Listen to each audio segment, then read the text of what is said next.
Irmãos, hoje nós vamos ler Efésios capítulo 3,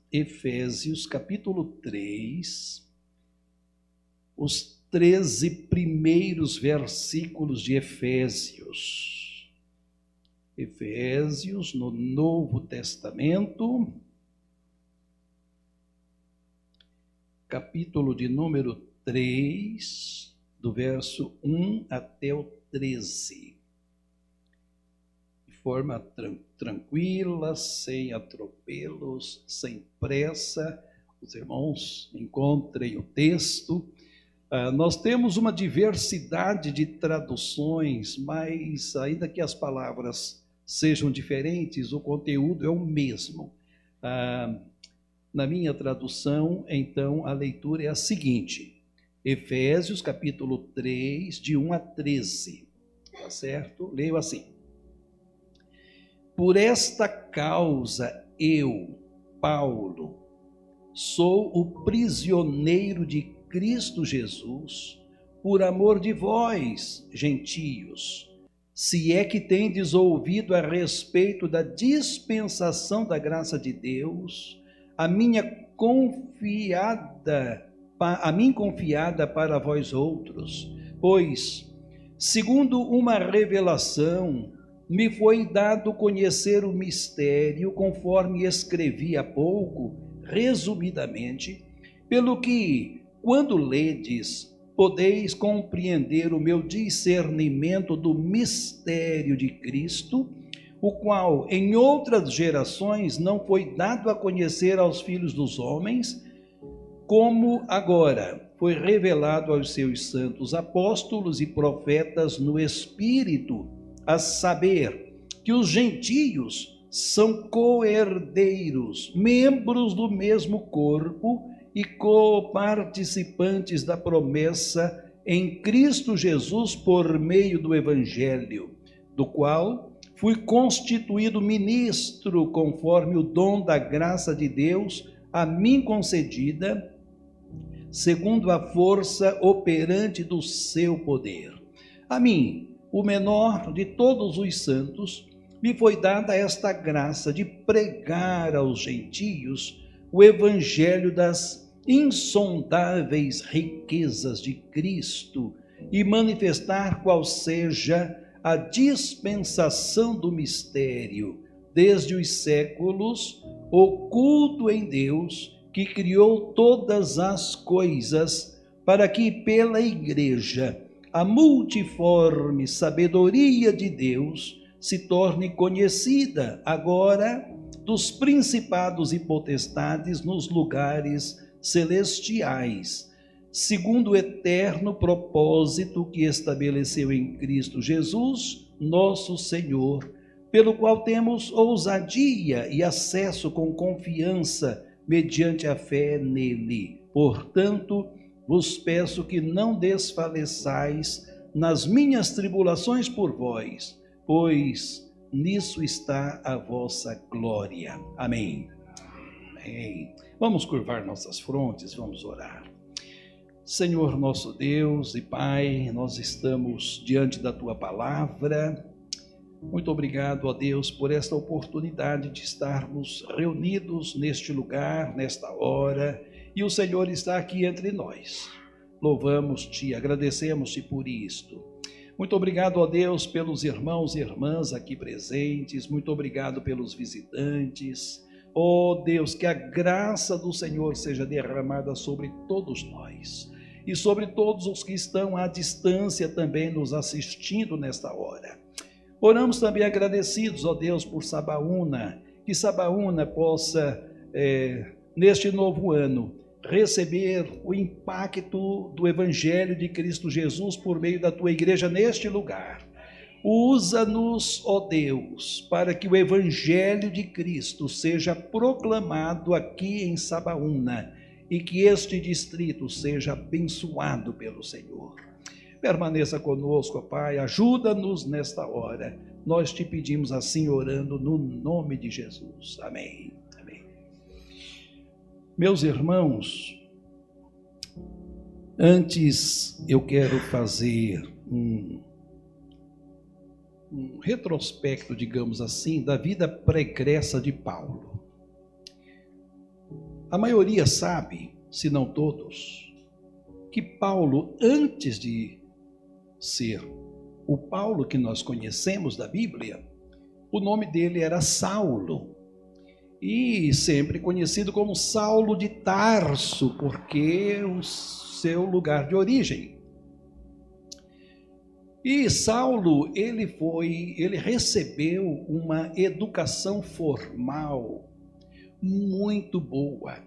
O professor dele era um expert, ele era um professor reconhecido, e então Saulo, ele se desenvolveu, cresceu, bebendo desta fonte de Gamaliel, e ele tornou-se um intelectual, inclusive vencendo filósofos do seu tempo, como os estoicos, os epicureus, colocava no bolso da sua capacidade intelectual indiscutível, um homem imbatível nesse sentido, de uma sabedoria impressionante, a ponto de chegar e ver lá aquela inscrição ao Deus desconhecido, e ele dizer: é justamente esse Deus que vocês desconhecem, é o Deus que eu apresento. Então ele dizia: eu conheço esse Deus que vocês não conhecem. Um homem impressionante, de uma capacidade impressionante. Mas esse Saulo de Tarso, ele tinha, apesar da sua religiosidade, ele era um fariseu, muito religioso, autêntico. E dentro do seu contexto de religiosidade e discordando completamente da proclamação do Evangelho de Cristo e dos crentes em geral, ele se propôs a perseguir a igreja. E então ele perseguia a igreja, perseguia os crentes, batia, levava preso e, enfim, era um homem temido. E este homem, com esta capacidade toda, ele conseguia documentos que autorizavam a ele ir onde os crentes estavam, para fazer com que os crentes sofressem em suas mãos.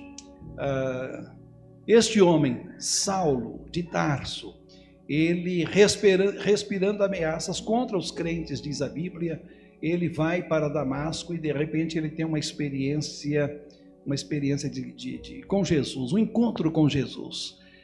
E nesse encontro com Jesus, a sua vida muda completamente. Olha, isto é verdadeiro. A pessoa que se encontra com Jesus, a sua vida é transformada, muda, porque esta pessoa passa a ter a mente de Cristo, como diz a Bíblia.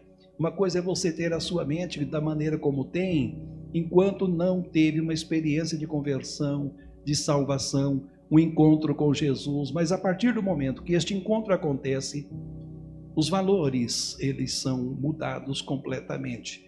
E então Saulo de Tarso, ele teve esta experiência impressionante. E ele perseguia a igreja de Cristo até quando ele teve esta experiência no caminho de Damasco. É interessante, meus irmãos, que alguns textos, e eu peço que os irmãos tenham, e amigos também, paciência, porque eu gosto de ler, eu gosto de pregar lendo a Bíblia, porque isto é muito importante, penso eu. Vejam que na primeira carta que ele escreveu a Timóteo, no capítulo 1, versículo 13, ele diz uma coisa assim impressionante. Ele diz assim, começando no 12: sou grato para com aquele que me fortaleceu, Cristo Jesus, nosso Senhor, que me considerou fiel, designando-me para o ministério, a mim que noutro tempo era blasfemo e perseguidor e insolente. Olha só, ele reconhecendo que ele era isto. Ele era isto, perseguidor, blasfemava, era um homem insolente. Ele reconhecia tudo isto, e em Atos, capítulo de número 3, do verso 17 até o 20, nós lemos esta palavra. Atos capítulo 3, capítulo 3, do verso 17 até o 20, nós lemos assim: E agora, irmãos, eu sei que o fizeste por ignorância, como também as vossas autoridades. Ele está dentro de um discurso aqui, né? Dentro de um discurso. Mas Deus assim cumpriu o que dantes anunciara por boca de todos os profetas, que o seu Cristo havia de padecer. Arrependei-vos, pois, e convertei-vos, pois, para serem cancelados os vossos pecados, a fim de que da presença do Senhor venham tempos de refrigério, e que envie ele o Cristo que já vos foi designado, Jesus. E depois continua o texto, mas o que eu quero enfatizar aqui é exatamente a questão da ignorância. Da ignorância. 1 aos Coríntios, capítulo 15, versículo de número 9. 1 aos Coríntios, capítulo 15, versículo 9, há um reconhecimento também que nos impressiona. 1 aos Coríntios, capítulo 15, versículo 9, diz assim: porque eu sou o menor dos apóstolos, que mesmo não sou digno de ser chamado apóstolo, pois persegui a igreja de Deus. Ele reconhecia que ele não deveria o privilégio de ser um apóstolo, de ser um pregador do evangelho, era algo muito elevado para ele. Ele não era digno disto, porque ele foi um perseguidor da igreja, ele blasfemava, ele era um homem insolente, ele não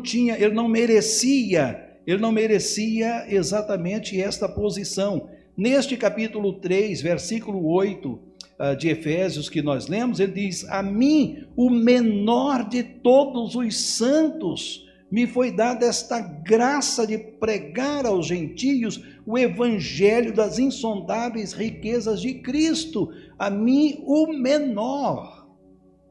E então ele reconhecia exatamente esta sua condição, pelo fato de ter se comportado da maneira como se comportou antes da sua conversão a Cristo Jesus. É assim, o evangelho, diz a Bíblia, Romanos 1,16, é o poder de Deus. Este poder, quando ele, digamos, é derramado sobre a vida de uma pessoa, ela não é mais a mesma, porque o evangelho transforma a vida da pessoa. Tem muita gente que não acredita nisso, mas é verdadeiro. Como, meus irmãos, que eu gostaria de dormir com as portas abertas no verão, com as janelas abertas de minha casa. Mas se todos fossem crentes em Cristo, comprometidos com Deus, com a palavra de Deus, com a igreja de Jesus, eu tenho certeza que eu poderia fazer isto, porque ninguém entraria lá para cometer um roubo, um furto, uma violência qualquer. Eu sou incapaz de roubar você. Pode estar certo disso. Sou incapaz de roubar você. Eu já contei aqui aquela experiência do meu professor, lá da Faculdade Teológica Batista. Ele foi ao Japão participar de um congresso.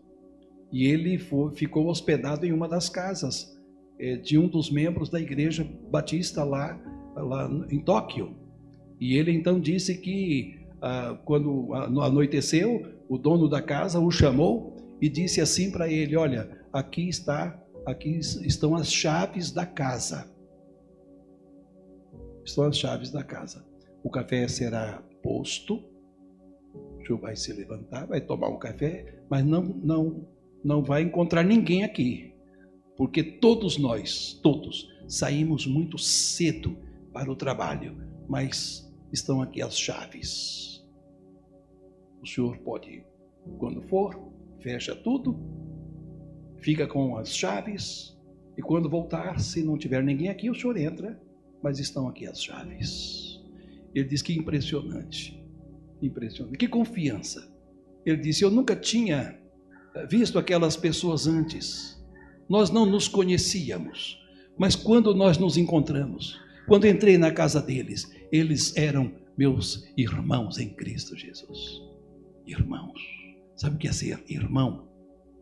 Eu não vou roubar meu irmão, não vou fazer nada contra o meu irmão. Você é meu irmão, é minha irmã. Que maravilhoso isto. Isso é extraordinário. Isso é indescritível.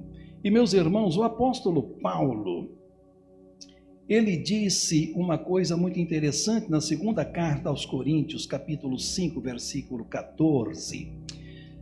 Porque quando isto aconteceu na vida dele, esta reviravolta, esta mudança, essa transformação enorme que aconteceu do que ele era para o que ele passou a ser, ele disse que ele foi constrangido pelo amor de Deus. Segundo aos Coríntios, capítulo 5, versículo 14, diz assim: pois o amor de Cristo nos constrange, julgando nós isto, um morreu por todos, logo todos morreram. O amor de Cristo nos constrange, disse o apóstolo Paulo, sob inspiração divina, mudou tudo. Quando você é constrangido a fazer alguma coisa, você faz aquilo, e o amor, quando ele fala nesse texto de Efésios capítulo 3, sobre este insondável que está aqui, este insondável outra coisa não é, senão semelhantemente ao amor de Deus. Olha o versículo 8: a mim, o menor de todos os santos, me foi dada esta graça de pregar aos gentios o evangelho das insondáveis riquezas de Cristo. Eu gosto muito do texto de João 3,16, quando diz que Deus amou o mundo de tal maneira. E eu já disse, de tal maneira porque a gente não consegue explicar que maneira é essa. Por que Deus me amou da maneira como amou? Por que Ele deu o Filho unigênito para morrer por mim na cruz? Que merecimento tinha ou tenho eu para que Ele fizesse isto? Nenhum. É algo insondável. E o apóstolo Paulo, então, ele diz que o amor de Cristo nos constrange, porque um morreu por todos, logo todos morreram. Ou seja, Jesus, ele morreu, ele foi posto lá na cruz do Calvário, morreu por nós. E nós morremos para o mundo, para o pecado. Tanto que na sua oração sacerdotal ele diz que nós estamos no mundo, mas não somos do mundo. O mundo não nos tem, não pertence. O mundo ele pode desejar muito me ter, mas quem me tem é Cristo. Então há uma diferença muito grande. Jesus fez esta oração que está lá no Evangelho de João, capítulo 17. E meus irmãos, eu acho muito interessante porque Saulo, ele era este homem, e o seu farisaísmo, na sua vida antiga, ele se orgulhava tanto de ser o que era, como tem muita gente que se orgulha hoje, se orgulha da sua capacidade intelectual, do seu status social, econômico, mais isto, mais aquilo. Quantos ainda se orgulham dessas coisas pequenas que esfarelam com o tempo, que deixam de existir na vida da gente, porque a gente deixa de existir para essas coisas. E então eu fico impressionado quando o apóstolo Paulo, ele escreve aos Filipenses, no capítulo 3, e ele diz umas coisas assim muito interessantes, quando na verdade o que tinha valor para ele passou a não ter. E aquilo que antes não tinha valor nenhum passou a ter valor. Olhem o que diz esse texto de Filipenses, capítulo 3, do verso 4 até o 11. Diz assim, Filipenses, capítulo 3, do 4 a 11. Bem que eu poderia confiar também na carne. Se qualquer outro pensa que pode confiar na carne, eu ainda mais. Olha só, batendo no peito. Confiar, tranquilo. Circuncidado ao 8º dia, porque assim exigia lá o judaísmo. Da linhagem de Israel, da tribo de Benjamim, hebreu de hebreu, quanto à lei, fariseu, quanto ao zelo, perseguidor da igreja, quanto à justiça que há na lei, irrepreensível. Olha que extraordinário. Fantástico tudo isto. Mas olha o verso 7. Mas o que para mim era lucro, isto considerei como perda por causa de Cristo. Quem tem Cristo não precisa de nada mais dessas coisas tão pequenas, fúteis, passageiras. Somos peregrinos aqui, vamos embora. Então, versículo 7. Mas o que para mim era lucro, isto considerei perda por causa de Cristo. Sim, deveras considero tudo como perda por causa da sublimidade do conhecimento de Cristo Jesus, meu Senhor, por amor do qual perdi todas as coisas e as considero como refúgio para ganhar a Cristo.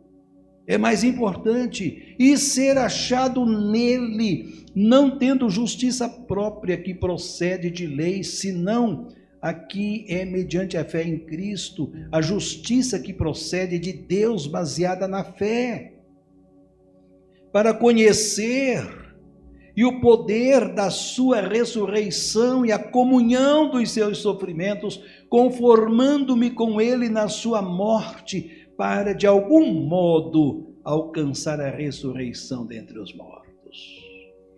Então, o que tinha valor, agora passou a não ter.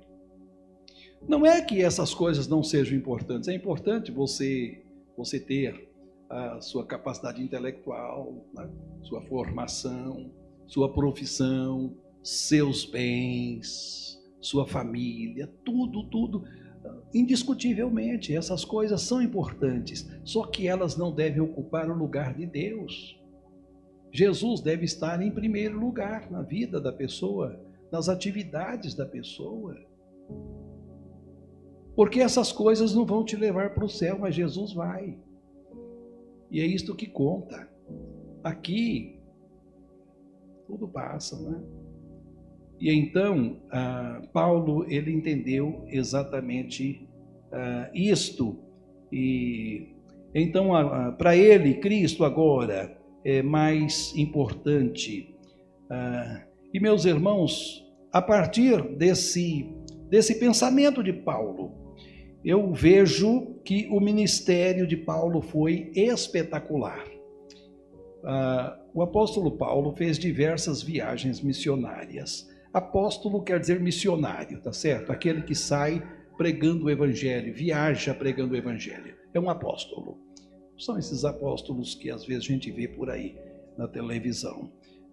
É aqueles que saem pregando o evangelho. Quantas 3 viagens missionárias que Paulo fez, e naquela época, muito difícil. Hoje nós temos carro, nós temos ônibus, nós temos avião, nós temos embarcações, mas naquela época era tudo muito mais difícil e muita coisa não existia.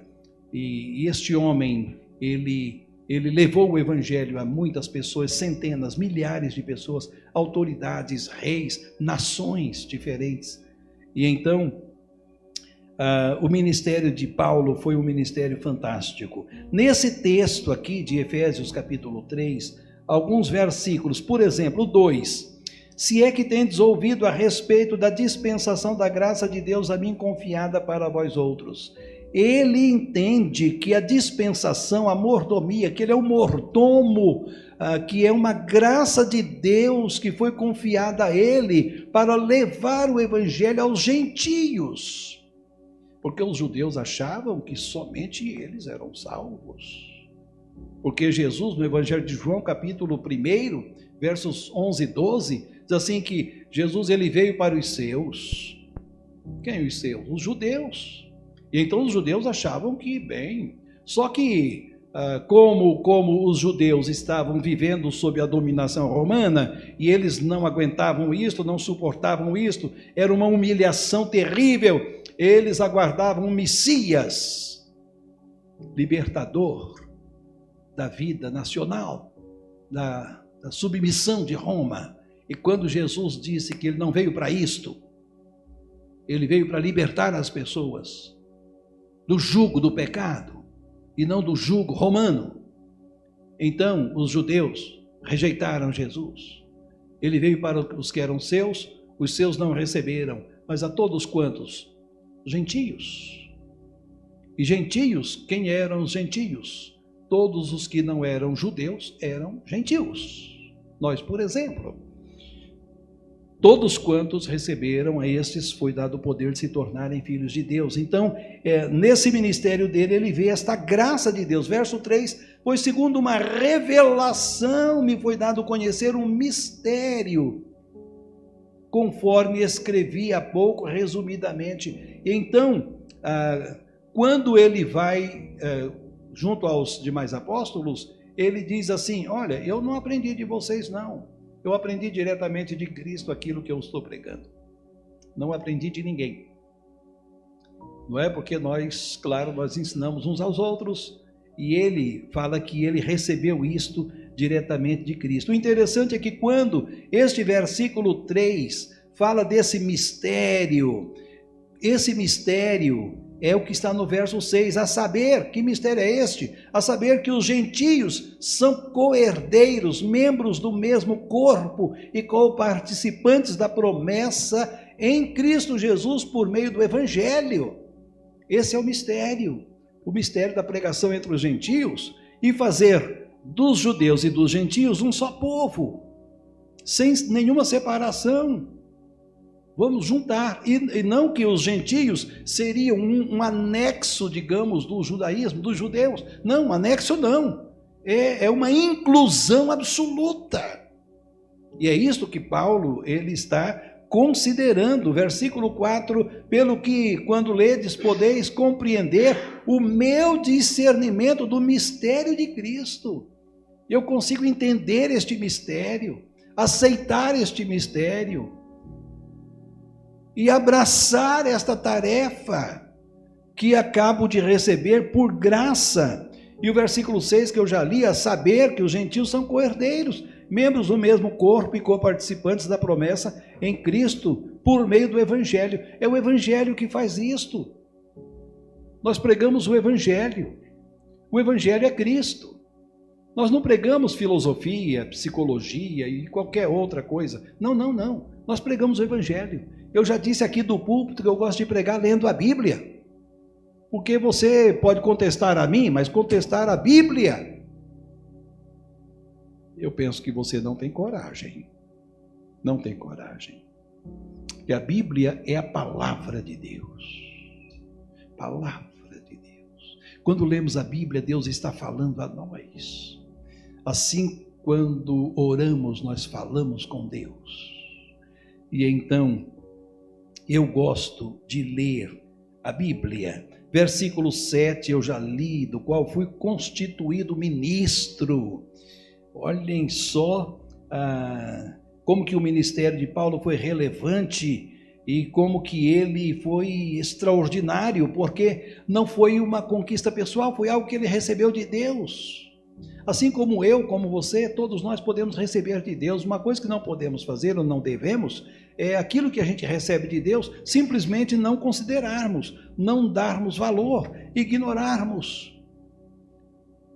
Vamos receber e vamos fazer algo para que possa acontecer mudanças. Verso 8, a mim, o menor de todos os santos, me foi dada esta graça de pregar aos gentios. Meus irmãos, a graça de pregar, você quer coisa mais significativa do que isso? Pregar o Evangelho, gente. O Evangelho que é poder de Deus. Ele dizer, olha, eu recebi a graça de pregar o Evangelho. Quem era Paulo antes? Que blasfemava. homem insolente, perseguidor da igreja, homem terrível. E agora, um homem de Deus, a pregar o evangelho a centenas e milhares de pessoas, povos, nações. Este evangelho que chegou até nós. E eu estava pensando, meus irmãos, que Deus não nos faz grandes pelo que temos. Ainda que o fato de termos seja significativo, mas pelo que Ele nos faz ser. Paulo não foi grande pelo que ele tinha. Sou hebreu de hebreu, sou da tribo de Benjamim, eu sou isto, eu sou aquilo outro, mas e daí? E tem gente que fica, eu sou isto, eu sou aquilo outro, e daí? O que é que vale tudo isso?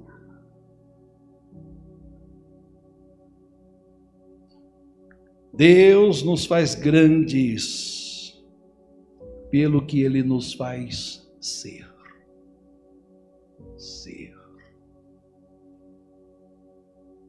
Paulo entendeu esta verdade. E quando ele passou a pregar o Evangelho, ele vai dizer que é pela cruz de Cristo que gentios e judeus foram unidos. As pessoas, elas são unidas pela cruz de Cristo.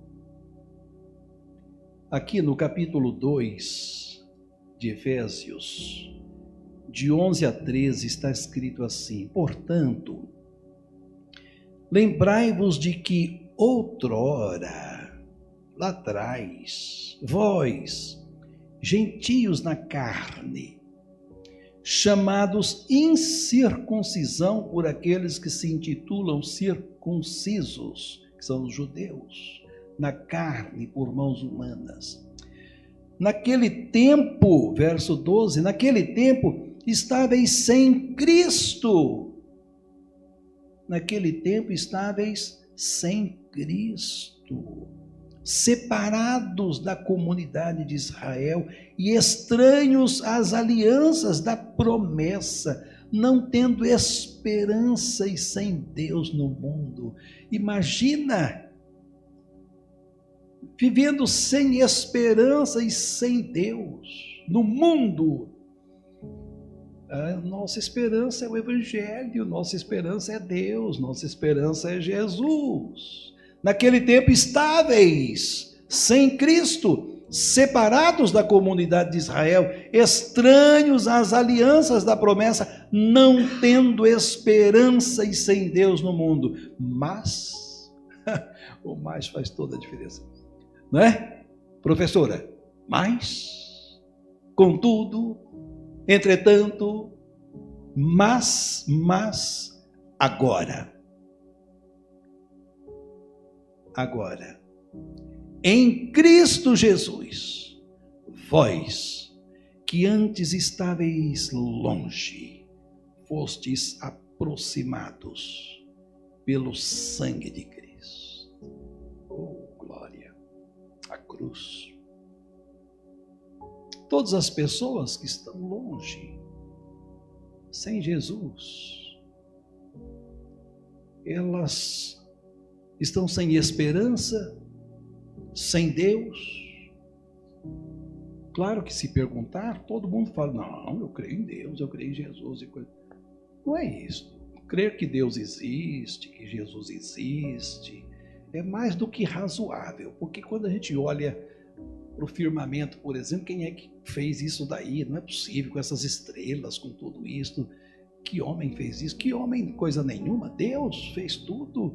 Deus fez a terra, Deus fez os mares, Deus fez os rios, Deus fez tudo. E nos fez também. Viver sem Deus e sem esperança no mundo é triste demais. Só que ninguém precisa viver assim.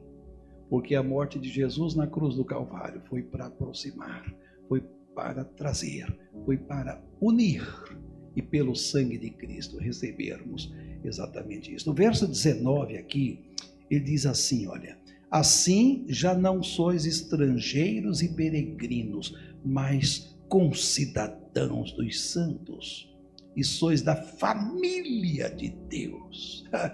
Oh, coisa maravilhosa, da família de Deus. Eu sou da família de Deus.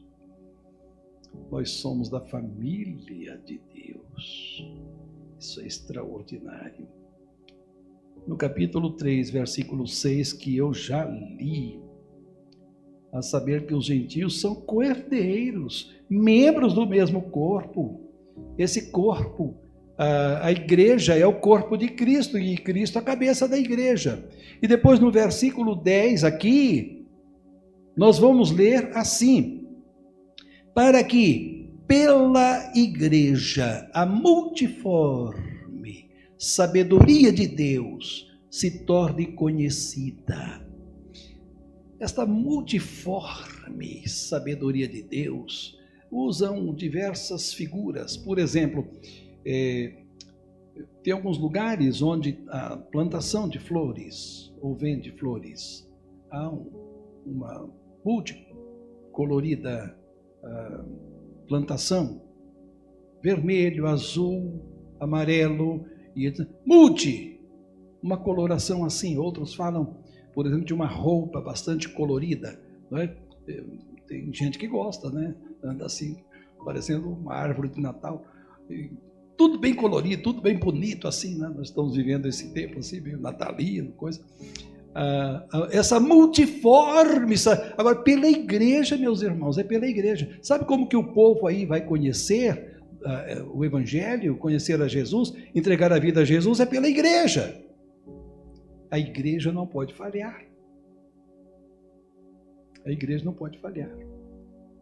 Eu falei do irmão Silas, que ele desceu do carro já distribuindo folhetos ali. O papel da igreja é indispensável. A igreja precisa cumprir com isto. E é interessante que esse versículo 10, ele não para por aqui, porque ele diz assim: para que pela igreja a multiforme sabedoria de Deus se torne conhecida. Pela igreja se torne conhecida. Agora, dos principados e potestades dos lugares celestiais. É interessante porque as potestades, anjos bons, anjos maus, seja o que for, e pessoas, vão conhecer agora, por meio da igreja, esta multiforme sabedoria de Deus. Sabedoria, claro, é diferente de conhecimento, nós sabemos disso, né? Gnosis, conhecimento, excelente, isso é muito bom. A gente adquire tudo isso nos bancos escolares. Quanto mais puder estudar, melhor. Conhecimento, gnosis, né? Mas sabedoria é Sofia, daí filosofia, mãe das ciências, não é?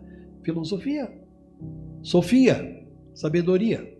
Se alguém tem falta, diz Tiago, peça a Deus, e Ele dá, não lança em rosto. Podemos pedir para Ele sabedoria, e Ele dá. A multiforme sabedoria de Deus é pela igreja que as pessoas vão conhecer quem Deus é e do que Ele é capaz. A igreja precisa fazer isto.